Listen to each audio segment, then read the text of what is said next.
അത് ശരി. ഇന്ന് ഞാനൊരു നീയൊക്കെ ഒരു മനുഷ്യനാണോടാ? ഇതെന്റെ ഭാര്യ ചോദിക്കണം അതേ ചോദ്യമാണല്ലോ. അതാ പറഞ്ഞ ആണുങ്ങളായ വാക്ക് പറഞ്ഞാൽ വാക്കായിരിക്കണം. അതിന് ഞാനെന്ത് പറഞ്ഞു? എടാ കഴിഞ്ഞ മാസം 1-ാം തീയതി ഞാൻ വാടക വാങ്ങിക്കാൻ വന്നപ്പോഴത്തേക്കും നീ എന്നോട് എന്താ പറഞ്ഞത്? എന്ത് പറഞ്ഞു? 10-ാം തീയതി വാ, ഞാൻ വാടക തരാവും. അങ്ങനെ ഒരു വാക്ക് പറഞ്ഞു. വാക്ക് പറഞ്ഞാ വാക്ക് പറയണം. അതാണ് ആണുങ്ങൾക്ക് ചേരുന്നത്. അറിയോ? അങ്ങനെ എന്നെ കുറ്റം പറയരുത്, അടച്ചപേക്ഷിക്കരുത്. പിന്നെ ഈ ഞാനൊരു വാക്ക് പറഞ്ഞ അത് വാക്കായിരിക്കും. അതിന്റെ പേരിൽ കഴിഞ്ഞ 1-ാം തീയതി പറഞ്ഞ അതേ വാക്ക് ഞാൻ ഇപ്പോഴും പറയുന്നു. 10-ാം തീയതി തരാം. അതാണ് ആണുങ്ങളായാലും അങ്ങനെ വാക്ക് പറയണം. ആണുങ്ങളല്ലേ? അത് പോട്ടെ. ഈ വാടകയ്ക്ക് വന്ന എന്റെ മോളെ കണ്ടായിരുന്നു. പിന്നെ വാടക കൊടുക്കാനായിട്ട് നിങ്ങളുടെ മോളെന്ന് വല്ല പന്തൽ സെറ്റാണ്. അതിലൊരു ടെൻഷൻ ഉണ്ട് അവിടുന്ന്. ഞാൻ അവളെ ഫോളോ ചെയ്ത് വരുമായിരുന്നു. അപ്പൊ കീടയായിട്ട് ചെറിയൊരു ചുറ്റിക്കളി ഉണ്ട്. അത് പിന്നെ ഈ ചെറിയ പിള്ളേരൊക്കെ അല്ലേ, അവർക്ക് ചെറിയ ചുറ്റിക്കളിയൊക്കെ ഉണ്ടാവും. അത് കാര്യമാക്കണ്ട. അത് ഞാൻ വിട്ടു.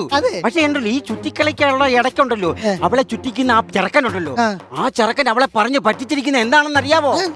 അവന് യൂസ്ഡ് കാറിന്റെ ബിസിനസ് ആണെന്ന്. എടാ ഞാനിത് കേട്ടിട്ട് ഞാനിത് അന്വേഷിക്കാൻ വേണ്ടി അവിടെ ചെന്നപ്പോ എന്താ സ്ഥിതി? ആ തെണ്ടിക്ക് ആക്രി കച്ചവടം. പക്ഷെ ഞാനത് വലിയ ഗൗനിക്കാനൊന്നും നിന്നിട്ടില്ല കേട്ടോ. നമ്മുടെ കൊച്ചിനും ഉണ്ടല്ലോ ചെറിയൊരു കുറ്റവും കുറവും. അതെന്ത് കുറ്റം? അവളൊന്ന് കെട്ടിയതാണെന്നും അതിൽ 2 കുട്ടികളും ഉണ്ടെന്നും ഞാൻ അവനോട് പറയാൻ നിൽക്കുന്നില്ല. പിന്നെ ഇത് ഭയങ്കര ടിസ്റ്റായി പോയില്ല.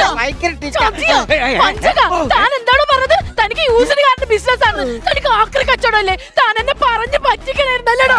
അത് ശരി, നിനക്ക് വേറെ ഭർത്താവിന്റെ അതിൽ 2 കുട്ടികളുള്ള കാര്യം നീ എന്നെ പറയാതെ പറ്റിച്ചോണ്ടിരിക്കരുതല്ലേ?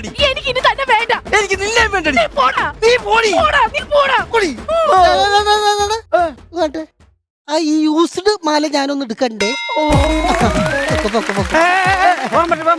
നീ ആ യൂസ്ഡ് കാറിന്റെ ബിസിനസ് ചെയ്യുന്ന ചെറുക്കനല്ലേ നീ? എന്റെ പൊന്നിയേട്ടാ, ഞാൻ അങ്ങനല്ല, ഞാൻ ആക്രി കച്ചവടക്കാരനാണ്.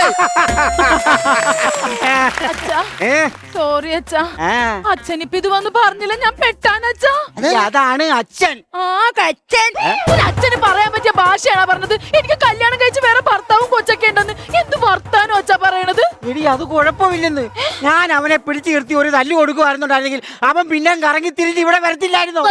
പക്ഷെ ഇപ്പൊ കിട്ടിയ ആ കൊട്ടിനുണ്ടല്ലോ, അവൻ ഈ അവന്റെ ജന്മത്തിൽ തിരിച്ചു വരത്തില്ല.